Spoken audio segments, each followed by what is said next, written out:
Me causa enorme surpresa, aliás, me causa angústia de saber que essa Casa, o Senado da República, não pode acrescentar e nem retirar uma só vírgula da reforma trabalhista que o governo mandou para o Congresso Nacional. Isso é algo inadmissível. Como é que 81 senadores, muito bem pagos, com 12 mil servidores, uma estrutura invejável, não pode se manifestar. Nós não podemos alterar absolutamente nada. Nós temos que aprovar a reforma tal qual ela foi aprovada pela Câmara Federal. E já na Câmara Federal, eles alteraram de 8 artigos para mais de 100 artigos a reforma trabalhista que o governo mandou para a Câmara. Veja, essa reforma trabalhista, ela só ouviu um lado. Não só nós, senadores, não vamos poder colocar uma única vírgula na reforma, mas também não tem uma única vírgula na reforma que proteja e que favoreça os trabalhadores. Todos os artigos são de interesse do patronato. Eu estava conversando com alguns empresários. A reforma terceiriza, estabelece turno intermitente, precariza a situação dos trabalhadores. Não tem uma vírgula sequer a favor do trabalhador. Ou seja, apenas um lado foi ouvido, o lado patronal. Mas a produção não se faz só. O empresário, o empregador é fundamental. Mas o trabalhador também é muito importante. Então, numa democracia se ouve os dois lados. Não se retira todos os direitos de um lado e consagra o outro lado. É isso que a reforma trabalhista está fazendo, não é? Essa proposta que poderá ser aprovada por essa Casa, ou seja, aprovada tal qual foi apresentada, veio da Câmara para cá e essa reforma foi feita por proposta das confederações patronais, da CNI, da CNA, que incluíram na reforma trabalhista tudo aquilo que desejavam ao longo desses anos todos e retiraram qualquer direito dos trabalhadores. Imagine uma reforma sem uma vírgula protegendo o trabalhador num país que tem trabalho escravo. Olha, é angustiante viver esses momentos do Senado da República. Eu confesso que entendo a decepção da sociedade brasileira. E tem razão a sociedade brasileira de estar decepcionada com sua representação política e de repetir enfaticamente de que esses não me representam. A sociedade não se sente representada no parlamento, mesmo que tenha votado. Portanto, essa é a minha primeira manifestação. A minha angústia em ver que o Senado da República, uma casa que consome bilhões de reais do trabalhador brasileiro, vai votar uma reforma sem que possa acrescentar ou retirar uma única vírgula. E tem mais uma questão que me deixa preocupado. Ouviram só os empresários. O impacto da reforma vai ser reduzir a renda do trabalhador. Reduzir a renda do povo brasileiro, dos trabalhadores brasileiros, significa matar a galinha dos ovos de ouro do consumo. O consumo vai cair. Nós vamos ter menos consumidores. Tendo menos consumidores, o governo vai ter menos impostos. Vai coletar menos impostos, porque não tem consumidores. Essa é a minha preocupação. Os empresários vão continuar produzindo. No primeiro momento, a reforma vai ser aplaudida pelos empresários, porque vão reduzir seus custos em função da precarização do trabalho, eles vão reduzir os custos de produção, porque os salários vão ser aviltados. eles vão cortar os altos salários e admitir novos trabalhadores ganhando menos.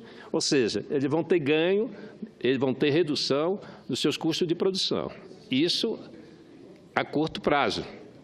Mas a médio e longo prazo, eles não vão ter para quem vender a produção. É isso que é necessário que a gente entenda.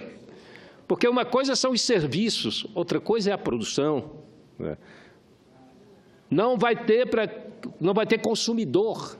E aí empaca o crescimento da economia e aprofunda a recessão. Por isso eu afirmo que essa reforma não gera um emprego a mais. Ao contrário, ela vai reduzir a renda do trabalhador e reduzir o consumo.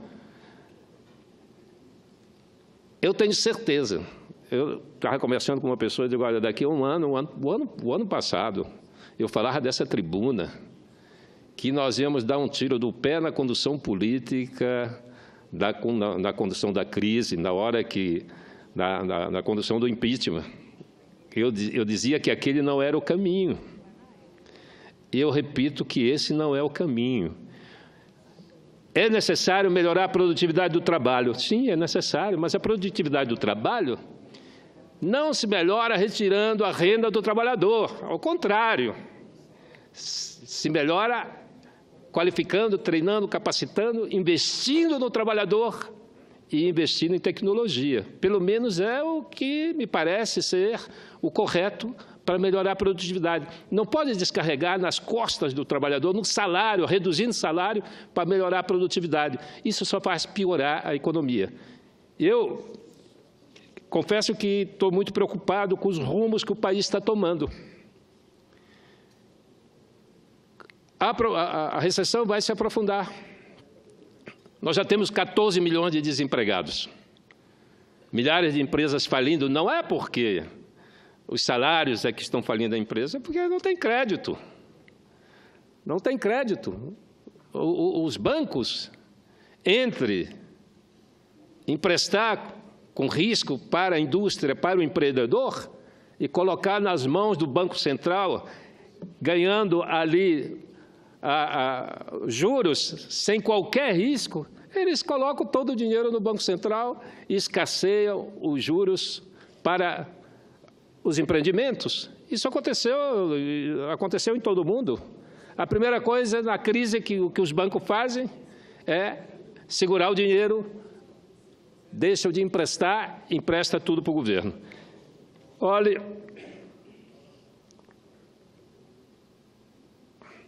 eu queria concluir, senhor presidente, vou concluir falando que uma reforma trabalhista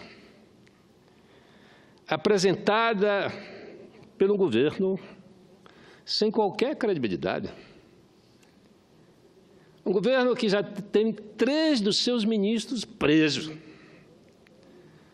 Como é possível que o Senado acolha uma proposta dessas? São 3 ministros presos. Tem 2 que ainda estão presos. Tem 2 ministros, ex-ministros, na cadeia. E o presidente da República,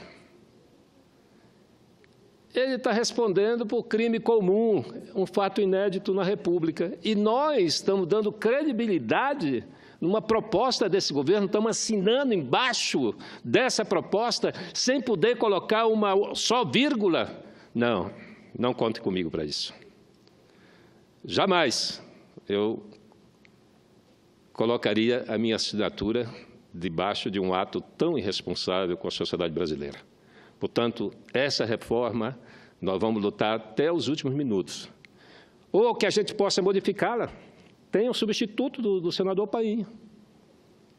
Por que não colocar em debate e discussão esse substituto e votar esse substituto do senador Paim, já que a unanimidade que a reforma é ruim, inclusive do próprio relator da proposta, dos senadores, porque a maior dificuldade é um senador vir aqui para defender a proposta do governo. Não sei quantos passaram. Senador, mais um minuto, por gentileza, para concluir o discurso, Vossa Excelência. 9 segundos, eu paro. Não passou nenhum até agora para defender essa proposta. Que coisa ridícula nós estamos fazendo aqui nessa casa.